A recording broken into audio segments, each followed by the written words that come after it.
Amin, amin. Assalamualaikum warahmatullahi taala wabarakatuh. Bismillahirrahmanirrahim. Alhamdulillahi rabbil alamin. Wassalatu wassalamu ala asrafil anbiya wal mursalin sayyidina wa habibina wa syafi'ina maulana Muhammadin wa ala alihi wa sahbihi ajma'in. Rabbana la ilma lana إنا ما علمتنا إنك أنت العليم الحكيم رب اشرح لي صدري ويسر لي أمري واحلل عقدة من لساني يفقهوا قولي أما بعد.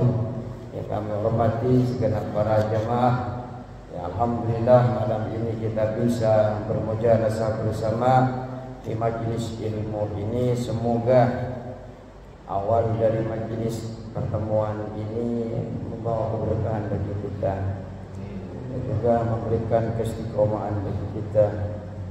Al-Fatihah. Bismillahirrahmanirrahim. Alhamdulillahirabbil alamin arrahmanirrahim maliki yaumiddin. Iyyaka na'budu wa iyyaka nasta'in ihdinas siratal mustaqim. Siratal ladzina an'amta 'alaihim ghairil maghdubi 'alaihim waladdallin. Bismillahirrahmanirrahim. Qala musannif rahimahullahu ta'ala wa nafa'ana bi ulumihi wa madana bi asrarihi fi darin amin. Ayo dibaca. Bismillahirrahmanirrahim. Coba koma.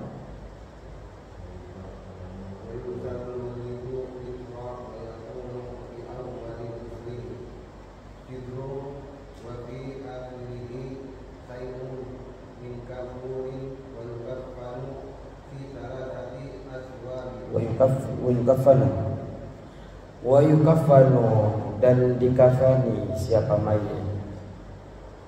Wa yukaffanu dan dikafani siapa mayit, baik mayit itu laki-laki ataupun perempuan, baligh ataupun tidak, dikafani Pak. Mayitnya dikafani.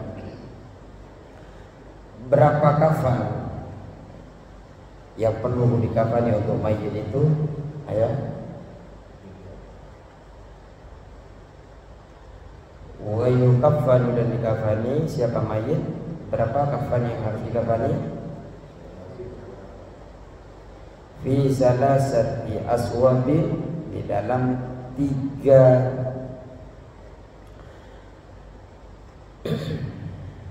fi salasati aswabin, di dalam 3 pakaian, bildin yang putih. Jadi dikafaninnya itu dengan 3 lembar, dan 3 lembar kafannya warnanya putih. Lembaran-lembaran kain kafan panjangnya, lebarnya masing-masing sama. Jadi memang harus diukur panjangnya, lebarnya dari tiga kafan itu, kain kafan itu sama. Dalam arti sama apa? Bisa menutupi semua bagian yang ada di dalam badan. Terus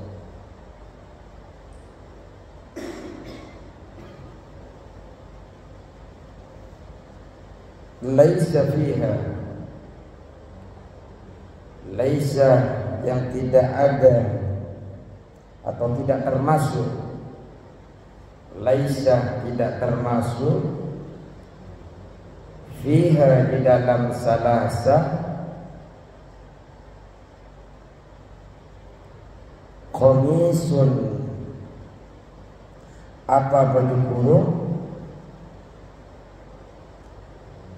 wala imamatun dan bukan surban, tidak pula termasuk surban. Jadi 3 kain itu tidak termasuk baju kurung, tidak termasuk, maksudnya gamis, kan ada orang yang dipakai gamis ya, dilipat, dipotong kepalanya, dilipat begini, dilipat setelah ini kan dipotong jadi gamis ke bawah. Tidak termasuk itu. Jadi 3 kain itu betul-betul satu lembar. Ada kertas? Enggak ada. Di sini ada. Jadi 3 kain itu betul-betul 3. Tidak termasuk gamis, tidak masuk surban. Jika mayit laki-laki akan dikafani di dalam 5 lembar, maka termasuk 2 lembarnya adalah gamis, satunya adalah surban. Jadi boleh memakai, cuma begini Pak. Kadang kalau di sini itu pakai 5. Maksudnya 5-5-nya itu memang kain semua. Kenapa pakai 5? Karena memang ukurannya kecil di sini. Kainnya itu memang tidak mencukupi untuk menutupi. Jadi ini kain, ini kain. 3-3-nya seperti ini kain. Betul-betul kain, tidak termasuk surban, tidak termasuk gamis, baju kurung. Kalau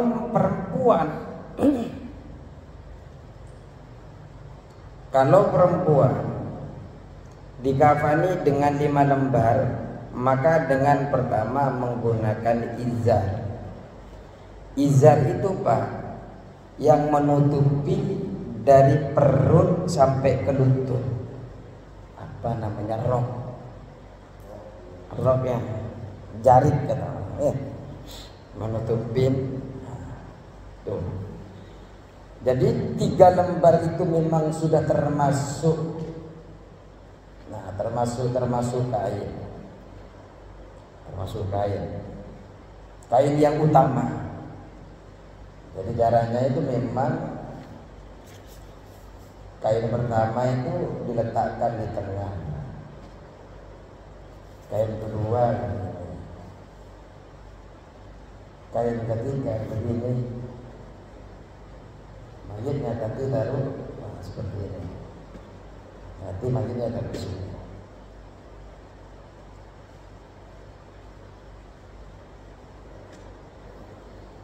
Jadi di bawah kasih minyak. Kalau laki-laki menggunakan 5, 3-nya tetap utama. Kalau perempuan menggunakan 5, tambahannya adalah izar. Maksudnya izar itu apa?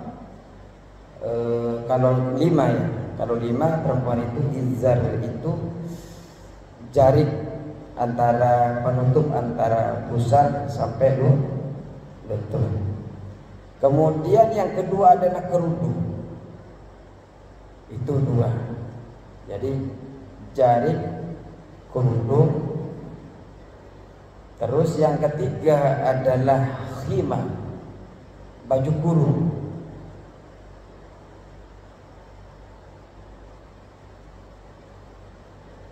Izar itu apa ya? Sarung ya, kalau di sini Jawa sarung ya. Sarung. Kan nggak mungkin pakai rok. Sarung.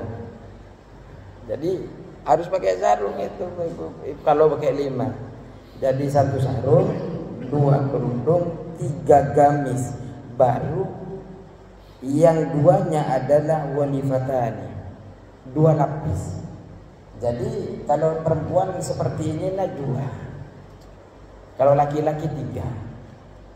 Perempuan 2. Perempuan ini 2, yang kemudian dia juga pakai rok, pakai gamis, baju kurung sampai ini.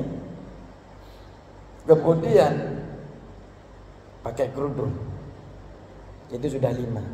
2 lapis, sarung, baju kurung, kerudung. Terus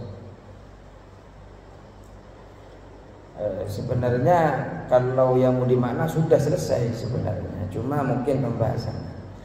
Minimal kafannya itu sebenarnya Pak 1 lembar. Yang penting bisa menutupi aurat. Ini pendapat yang lebih sahih. Kalau auratnya laki-laki, baina surrah war rukbah, antara pusar dan lutut. Yang penting itu saja tertutup, yang lain tak tertutup, sudah selesai.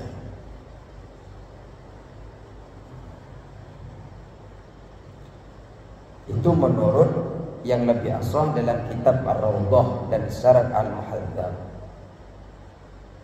Ukurannya berbeda-beda, baik laki-laki, perempuan. Ya, perempuan auratnya perempuan seperti apa?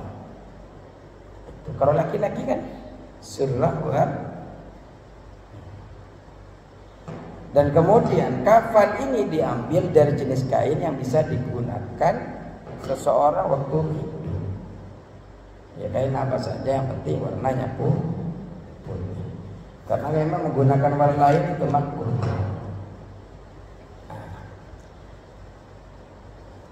Dan juga sebenarnya ada beberapa hukum di dalam mengkafani mayit itu. Setidaknya ada wajib dalam mengkafani itu. Bagi siapa yang wajib itu? Bagi orang muslim, bagi orang kafir dhimmi, selain bayi yang prematur. Maksudnya prematur yang memang anggota tubuhnya sudah tidak berbentuk ketika lahir, ya lahir masih belum 4 bulan, kan belum berbentuk manusia ya.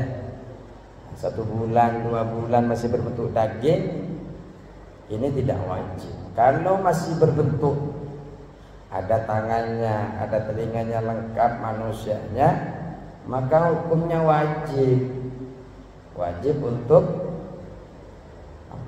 dikafani. Kemudian hukumnya sunnah. Bagi siapa?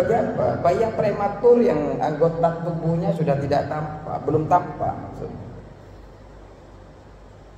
Tidak ada tangannya, masih segumpal daging, hukumnya sunnah. Artinya tinggal dimasukin ke tanah ya selesai. Tapi sunnahnya tetap dikafani, dibungkus. Yang ketiga adalah jawaz, boleh. Mau iya mau enggak ada dosa. Namanya juga jawaz. Kalau sunnah itu kan kalau enggak dikerjakan ya enggak mendapatkan dosa, tapi kalau dikerjakan dapat pahala. Kalau jawaz itu siapa? Kafir harbi. Siapa kafir harbi itu? Kafir yang memerangi umat Islam.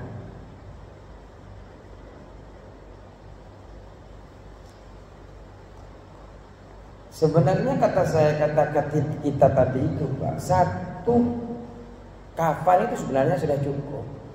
Sama saja dengan memandikan mayit 1 guyuran, yang penting sudah membasahi semuanya, sudah selesai kan. Yang penting sudah mulai atas memandikan mandi besarnya sudah selesai, ya selesai. Tanpa ada tete-tete, cuma kan itu minimal. Ya maksimalnya yang sempurna, ya yang disempurnakan kayak dulu. Mandinya harus bagaimana, harus seperti itu kan, dimiringkan dan sebagainya dengan pelan-pelan. Rasulullah sallallahu alaihi wasallam bersabda begini, "Idza kafana ahadukum akhahu falyuhassin kafanahu." Idza kafana ahadukum, kalau di antara kalian itu mengkafani akhahu, seseorang, saudaranya, falyuhassin kafanahu, maka hendak memperbagus kafannya. Artinya bukan asal kafanin, bukan asal bungkus. Walaupun kata tadi sebenarnya 1 kali bungkus, yang penting tidak tampak auratnya sudah selesai. Tapi karena itu adalah saudara muslim kita, kalau bisa kata Rasulullah diperbagus. Kemudian ini kan kalau dari segi makna di dalam kitab takribnya ini sudah selesai kalau tentang urusan mengkafani. Ada hak-hak di dalam mengkafani itu, setidaknya 4. Pertama adalah hanya Allah. Ini kita bisa temukan di dalam kitab Taqrirus Syadidah. Kalau di dalam syarah mungkin kita bisa temukan di dalam Bujuri, tapi kalau di syarah takribnya di Fathul Qoribnya tidak kita temukan. Yang pertama adalah hak Allah. Ini haknya Allah di dalam pengkafanan. Artinya ada bagian aurat yang harus kita kafani. Ini adalah hak Allah. Nah, kalau ukurannya berbeda-beda antara laki-laki dan perempuan, bagian haknya Allah ini tidak bisa gugur, Pak. Meskipun mayitnya itu berwasiat, kalau saya mati enggak usah dikafani, enggak bisa gugur. Haknya Allah ini, yaitu menutupi aurat. Kalau laki-laki antara mana tadi? Pusar sampai lutut. Ini tidak bisa gugur ini. Artinya walaupun berwasiat tetap harus ditutupi. Yang kedua adalah haknya mayit. Haknya mayit ini adalah bagian yang menutup selain aurat, baik dari lapisan kafan pertama ataupun kafan yang lain. Jadi bagian yang tidak menutup aurat ini adalah, artinya kalau sini sampai lutut ini kan hanya Allah. Haknya kita dari sini ke atas, dari lutut ke kaki itu hak kita. Artinya kita mau pakai atau enggak ya boleh. Itu hak kita. Terus yang ketiga adalah hanya orang yang memiliki utang. Qurama, hanya orang yang memiliki piutang. Hanya kalau tadi haknya Allah itu antara surah dan rubah, antara pusar dan lutut. Tapi kalau haknya mayit itu lapisan pertama. Lapisan pertama itu hanya mayit selain aurat. Lapisan pertama. Kalau haknya orang yang memiliki piutang, kafan lapisan kedua dan ketiga. Jadi kalau lapisan pertama nggak boleh diotak-atik, lapisan yang punya, maksudnya mayit ini yang masalah utang. Artinya yang dibahas ini adalah lapisan kedua, lapisan ketiga. Karena kita tahu bahwa ketika mayit itu mau dikafanin setidaknya tiga lapisan. Lapisan pertama ini haknya mayit. Minimal haknya Allah adalah antara aurat ini. Nah, lapisan haknya orang yang memiliki piutang, lapisan kedua sama lapisan ketiga. Jadi bagi orang yang memiliki piutang diperbolehkan menggugurkan lapisan kedua sama ketiga ini ketika tirkah peninggalan mayit itu tidak mencukupi melunasi utangnya. Punya utang 15.000. Artinya seandainya dikurangin 3 sama 2 itu bisa cukup untuk bayar. Maka dicukupkan hanya menggunakan 1 kain saja. Ini bisa dipahami. Ada yang keempat adalah haknya ahli waris. Yang mana haknya ahli waris? Kafan yang melebihi dari 3 lapisan. Tadi surban ya. Terus baju kurung, Ini kan lebih. Maka itu adalah haknya ahli waris. Ahli warisnya monggo, mau dipakein surban ya monggo, imamah monggo, mau dipakein baju kurung monggo, enggak ya enggak apa-apa, yang penting 3 ada. Terus kafan ini diambil dari mana? Kafan ini diambil dari tirkah, harta peninggalan daripada si mayit. Kalau sumpahnya si mayit tidak punya harta, yang mati umur 9 tahun belum bekerja, apalagi masih bayi, Pak. Kecuali bayi yang meninggal ini adalah keturunan sultan. Ternyata dia satu-satunya ahli waris. Jika dia tidak punya, diambil dari mana? Diambil dari hartanya orang yang wajib menafkahi dia waktu hidup. Ya kalau anaknya ya orang tuanya. Kalau ternyata orang tuanya tidak ada, walaupun ada nggak punya uang, diambil dari mana? Diambil dari harta wakaf. Ya kan, ada banyak di RT-RT, RW-RW yang sudah mewakafkan, menyisihkan hartanya untuk memang menyediakan, memfasilitasi di bagian kematian, apa rukem dan sebagainya. Ternyata itu juga tidak ada di RT sini, umpamanya di musola juga nggak ada, maka diambil dari Baitul Mal. Baitul Mal boro-boro Pak Ustaz, nggak ada, nggak kenal juga di mana Baitul Mal. Dari mana? Maka diambilkan dari orang-orang yang kaya, yang kaum muslimin di sekitar mereka. Makanya jangan sampai warga sekitar sini tidak dikafani karena tidak ada biaya untuk bayar kafan. Karena setidaknya terakhir adalah, ya masa miskin semua Pak sini. Segelas. 1 lembar berapa? 1 lembar ada 20.000.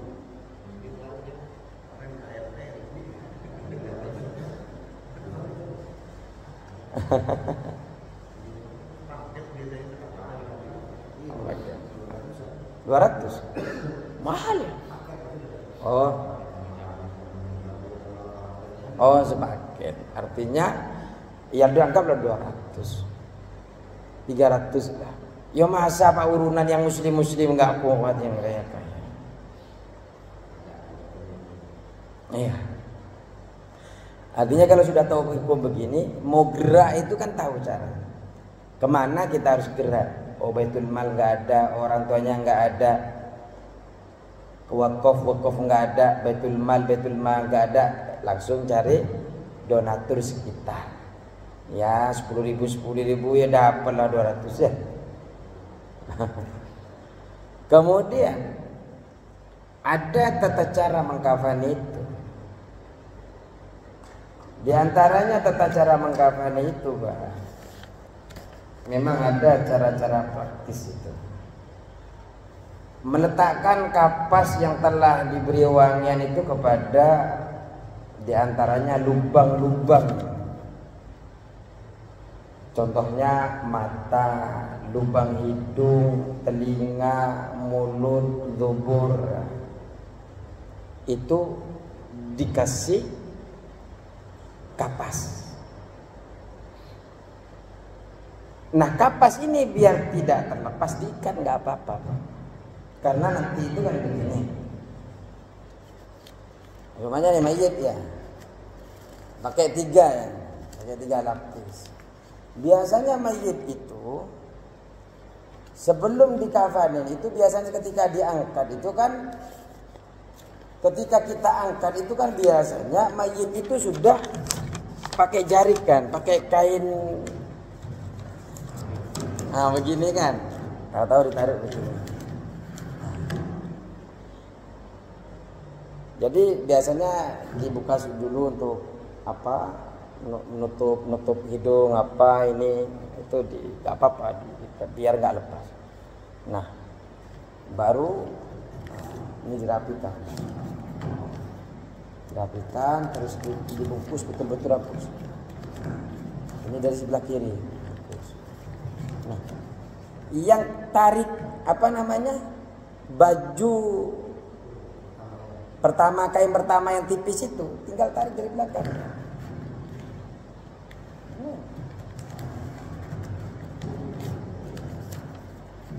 Pelan-pelan. Oh, mic-nya gedean di atas. Mic-nya gedean di atas. Iya.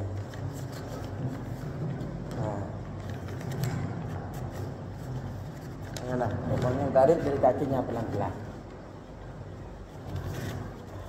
Pelan-pelan. Iya, ini kain biasa yang biasanya dari rumah dia mandian kan? Iya, yang ada coraknya. Kan pasti kan nggak mungkin telanjang Pak dia mandian. Dari sini biasanya kan sudah sambil ini tertutup, kakinya diikat, ya kan? Di sininya sudah di lengkungan kapas. Nah, ini kan nanti ini jangan dilepas dulu. Nah, ini sumpamanya begini.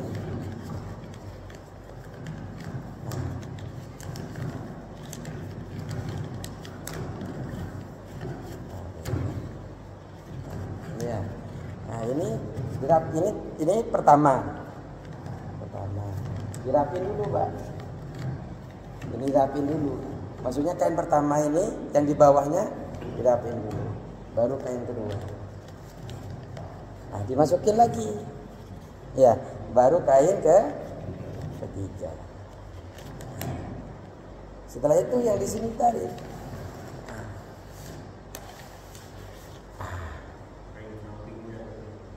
Artinya ini kan sudah ketutup. Talinya itu dilebihkan di sini, karena nanti akan ada di sini ikatnya. Talinya lebih kepada lebih tarik ke kanan sini, karena nanti akan ada di sebelah sini talinya. Ya, iya setelah ditutup kan setelah ditarik ini kan ditali. Nah, ini kan sudah tertutup, ditali. Nah, talinya itu lebihkan ke sini karena nanti diikatnya di sini, di pinggir-pinggir. Nah, simpulnya. Nah, simpulnya itu dipasang kapan? Awal. Nah, di bawahnya kain. Kain yang diletakkan pertama tadi itu.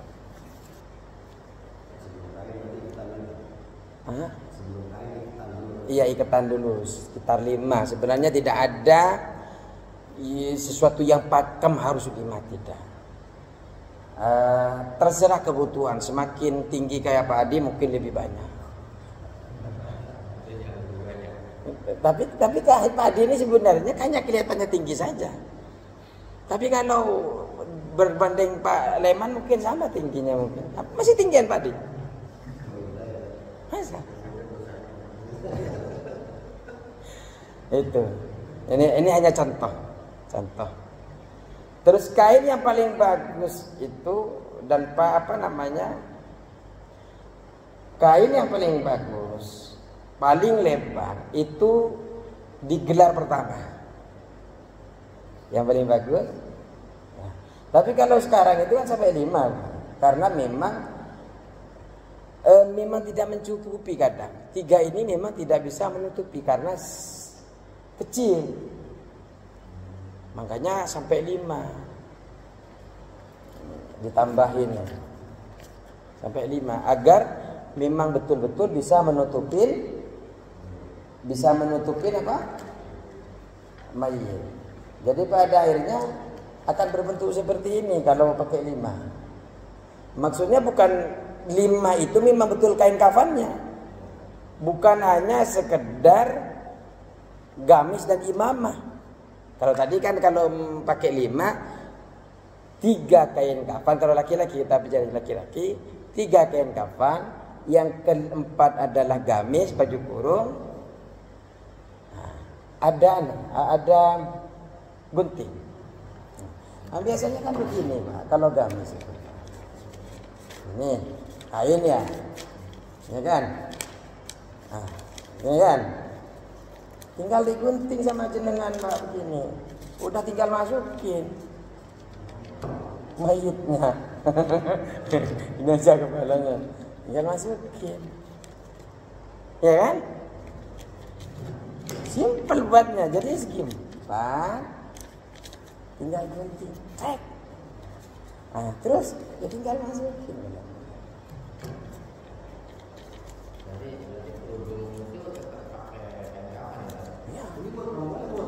Laki-laki. Maksudnya kalau mau pakai 5 sesuai kita. Kalau mau pakai 5, tinggal masukin pelan-pelan. Nah, begini ya. Tinggal masukin pelan. Ini sudah ada 3 di bawahnya. Ya, sudah ada 3 di bawahnya. Ini tambahan yang keempat. Baru kalau ingin mau pakai imamah, set. Surban maksudnya. Terus itu lapisan yang pertama ditaburi wewangian. Kalau memang bau ditaburin kopi. Ya, biar gak itu. Biasanya kan ada yang sakit-sakit. Terus setelah di wewangian kasih lembaran yang kedua.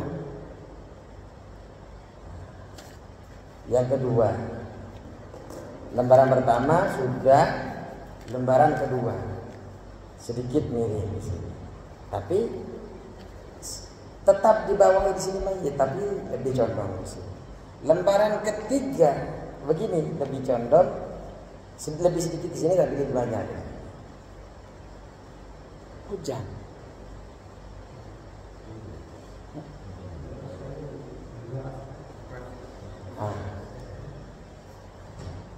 Kemudian setelah lapisan ketiga ini, cara meletakkan mayit di atas kafan itu seperti panjenengan memandikan.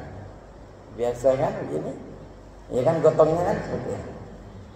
Cara meletakkan sama. Telapak kaki mayit di hadapan ke arah kiblat. Ini yang kemudian banyak yang tidak paham. Baru setelah diletakkan, prosesnya itu kapas, hidung. Kalau tadi itu kan setelah meletakkan ketika sudah mandikan itu biasanya kan meletakkan kapas itu diberikan wangian, ditaruh di kemaluan mayit pertama itu. Saat masih di tempat pemandian. Jadi ketika meletakkan wewangian kapas untuk kemaluan itu masih ada di saat pemandian. Kemudian diikat, Pak.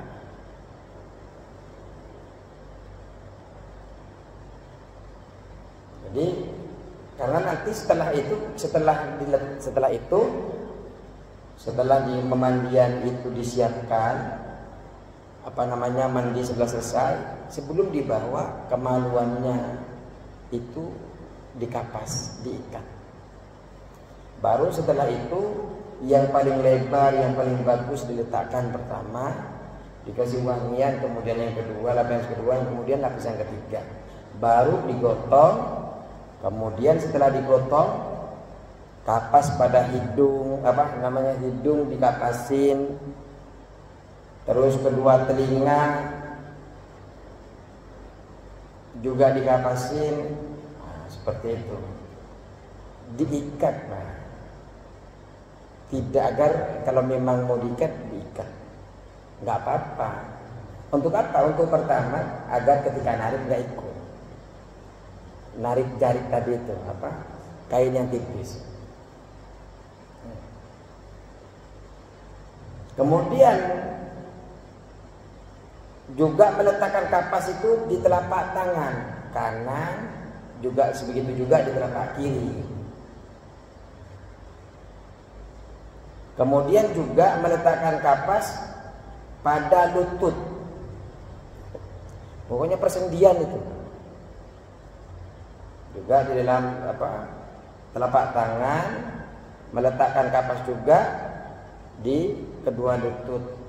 Kemudian di ujung jari-jari. Sela-sela di ujung jari. Nah, kemudian setelah itu dilakukan, telapak kedua kaki mayit ini ditegakkan. Kemudian tangan kanan mayit ini diletakkan di atas tangan kiri. Kemudian kayaknya kipas ya.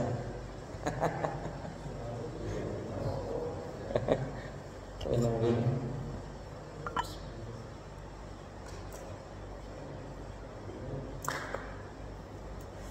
Kemudian setelah itu telapak kedua kaki itu ditegakkan.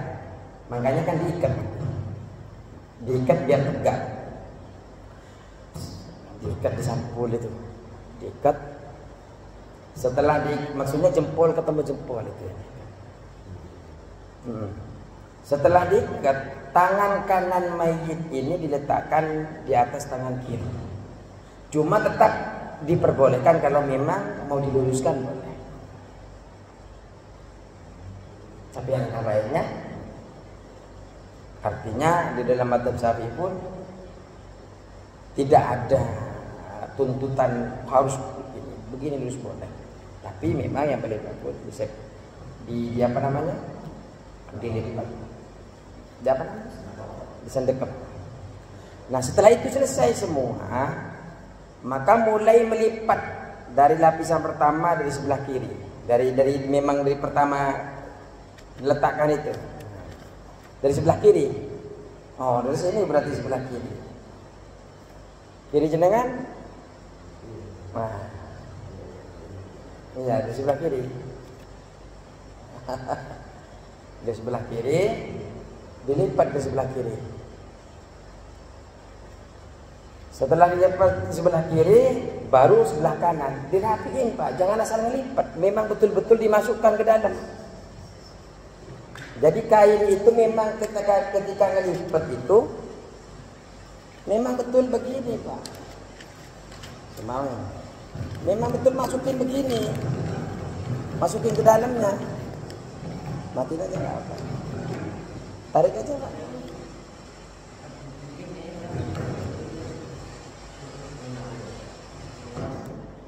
Oh, bukan kipas. Jadi ketika melipat itu Pak, betul-betul dimasukin ke dalamnya ini, ke sela-selanya. Oh, ini punya Sari nih.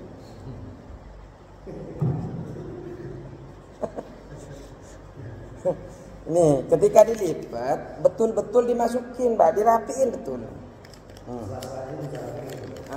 Masukin ke dalam di sininya. Jangan asal begini. Memang dari bawah dirapiin. Nah, terus baru yang kedua juga di sini begini. Nah, begitu juga, begitu terus. Baru ketiga, sampai semuanya. Terus sampai ke lapisan paling bawah. Nah, semua lipatan kain kafan itu diikat dengan 5 ikatan. Boleh lebih. Pertama, ikat di ujung kafan di atas kepala. Pocongnya. Makanya ketika jenengan motong kain kafan, jangan ngepres Pak, lebihin dikit, karena nanti itu memang di bawah diikat, di atas jangan ngepres. Ngukurnya 160 ya habis, dengan nggak ada kakinya.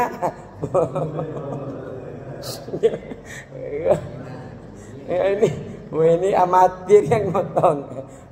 Sepertinya ngajinya masih prakteknya masih amatir. Ternyata kakinya masih nongol sama rambutnya. Aduh, ya Allah. Nah, jadi nanti itu di ujung pertama yang harus jenengan tahu, ikatan pertama itu di kepala, di kain apa, ujung kafan di atas kepala. Satu ikatan lagi paha, di paha. Satu ikatan pada pantat. Jadi kepala, paha, pantat, kemudian kedua lutut. Berarti yang paling banyak di sini nih. Paha, yang mungkin takut bangun lagi. Lari saya bangun saya. Enggak, bercanda ini. Jadi paha, apa namanya dari awal? Kepala, kedua paha, pantat, terus kedua lutut. Baru satu ikatan itu lagi di bawah telapak kaki. Dan ikatan itu tidak dikunci, Pak. Karena nanti mempermudah ketika di liang lahat itu dilepas. Karena nanti ngadep sini, Pak. Ngadep kiblat kan nanti. Makanya nanti dilebihkan, nanti kan ikatannya di sini. Kenapa? Kan miring nanti. Kalau kan nanti kan lahat, nanti kita bab menguburkan itu ada nanti, lubang itu ada 2 biasanya. Nanti kita akan pelajari nanti.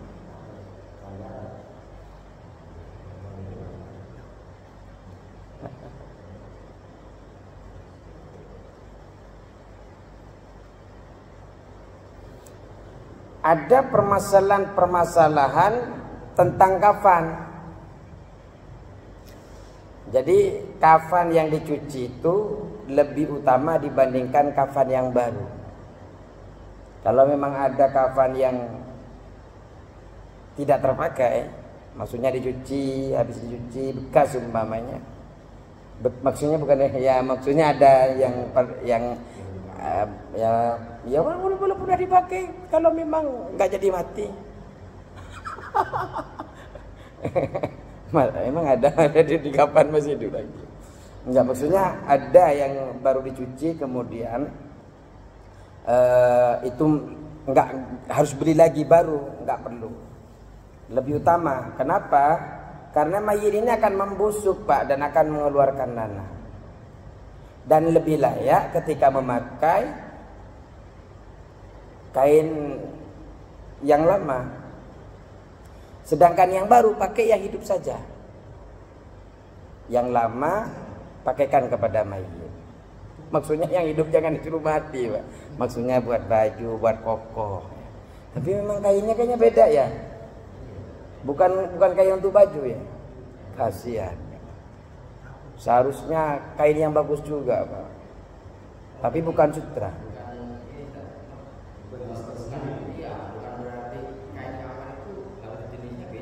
Enggak masalah, yang penting bukan sutra. Kain biasa yang penting warna putih. Dan bukan sutra, enggak boleh. Kemudian permasalahan juga adalah ketika mayit disolati sebelum dikafani, maka hukum sholatnya sah tapi makruh. Belum dikafani sudah buru-buru mau pulang kampung umpamanya. Saya mau pulang kampung, saya mau sholatin duluan ya. Padahal belum dikafani, baru selesai dimandikan. Hukumnya makruh. Kemudian seandainya dimakamkan mayit itu tanpa dikafani, maka tidak boleh digali lagi. Berbeda, ternyata yang dikuburkan itu belum dimandikan, beda, digali itu dimandikan. Tapi kalau sudah dikubur, sudah dimandikan, ternyata belum dikafani, sudah dikubur, maka kemudian tidak boleh digali lagi. Kalau ya bau kan, Pak, akan mengganggu orang lain. Kemudian juga mayit itu dikafani dengan harta sendiri, tidak mempunyai hutang.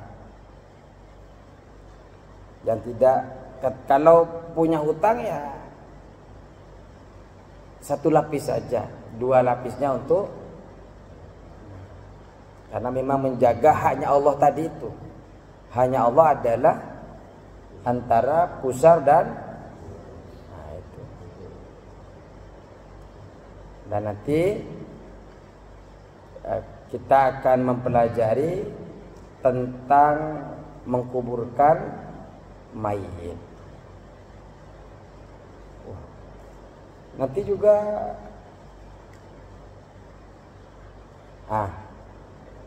tentang membawa mayit juga. Ini wajib hukumnya membawa mayit dengan cara apapun, karena nggak akan nyampe kalau nggak dibawa.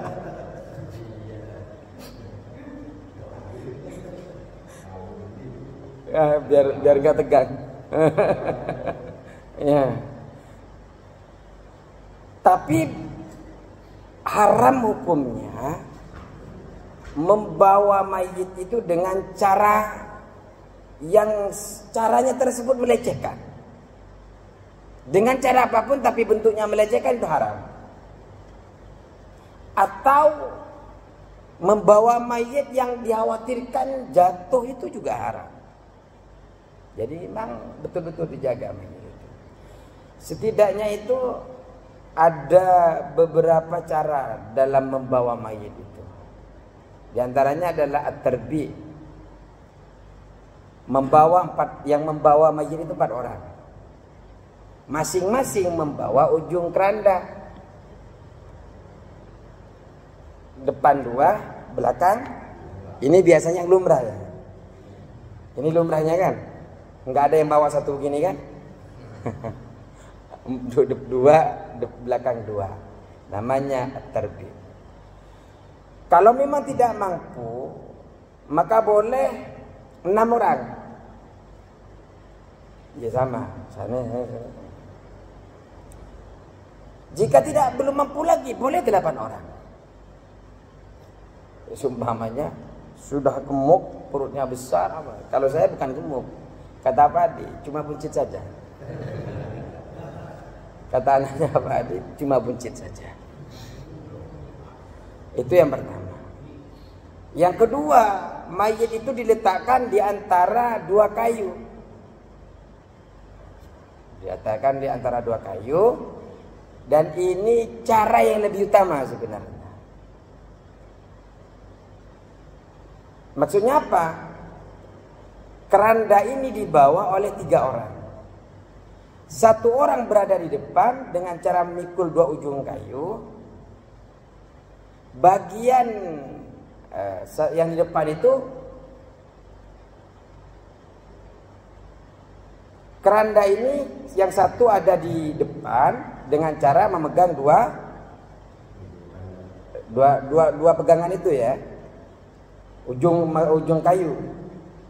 Sedangkan 2 orang itu ada di belakang. Di bawah 3 orang kan, 1 di depan, 2 di belakang. Kalau tidak mampu, maka bagian depan ini diangkat oleh 2 orang. Kalau memang tidak mampu. Tapi kalau mampu, yang utama itu sebenarnya 1 orang. Belakang 2. Itu yang.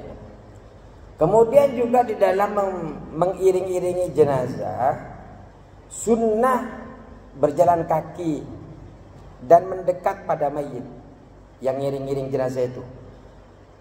Ngiring ya, cuma sekarang kayaknya berjauhan dengan mayit, Pak. Ya kan ada di ambulan kan. Paling isi 2 berapa? Iring-iring dari sini kan pakai ambulan. Enggak tahu kalau dekat di sini. Yang satunya ada yang berangkat duluan nyampe duluan sambil ngopi di sana. Pak Adi sama saya itu. Satunya lewat sana mayitnya. Jadi kalau mengiringi jenazah itu berjalan kaki, kemudian ketika mengiringi jenazah mendekat pada mayit. Apalagi orang soleh, Pak. Seperti kemarin itu Kiai siapa? Yasin. Saya nggak bisa megang, nggak bisa. Yang penting saya dekat. Saya megang sebentar. Dan juga, Pak, yang paling utama adalah berada di depan jenazah dan agak mempercepat. Dan makruh hukumnya bagi wanita mengiringi jenazah. Jadi wanita itu makruh.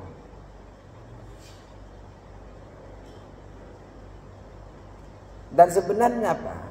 Ketika membawa jenazah itu, kalau jenengan tidak membaca kalimat-kalimat baik, la ilaha illallah, la ilaha illallah, sunnahnya itu diam sebenarnya. Kalau nggak baca itu. Tapi kan enggak orang-orang. Kasihan dia mati padahal tadi pagi. Kan begitu kan? Anaknya masih begini-begini. Nah, mengantarkan mayit itu sebenarnya Pak, untuk memikirkan kita tentang kematian. Makanya saya sampaikan, kafa bil mauti wa'idhan, cukup kematian itu sebagai nasihat bagi kita. Asalnya itu, hukumnya asalnya ketika jenengan mengiring jenazah, ya lebih baik sunahnya diam. Tapi ketimbang ngomongin orang, ya lebih baik baca la ilaha illallah, la ilaha illallah, la ilaha. Nah itu tujuannya kemudian dibacakan zikir. Bahwa lebih baik ketika jenengan diam, itu potensi satunya nanya ke jenengan, kemarin perasaan dia seperti itu. Perasaan itu kemudian itu muncul gosip-gosip yang berbeda. Belum lagi kayaknya tadi waktu mandiin bau-bau begini ya, kayaknya sul khotimah, itu kemudian akan menjadi fitnah baru. Nah ketimbang itu terjadi, kata ulama lebih baik membaca dan dikeraskan Pak. Baca zikirnya la ilaha illallah, la ilaha illallah. Biasanya gimana lagunya? La ilaha. Itu tahlil. Itu setelah nyampe rumah. Hah? La ilaha illallah, la ilaha, la ilaha illallah, la ilaha. Sampai lupa di kampung saya ya. Ya dah. Pak, soalnya Pak Komar harus siap-siap. Dan sekarang sudah jam 9.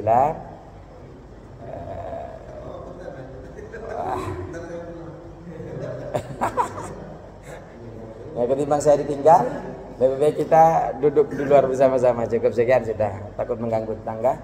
Wallahul muwaffiq ila aqwamit thoriq. Assalamualaikum warahmatullahi wabarakatuh.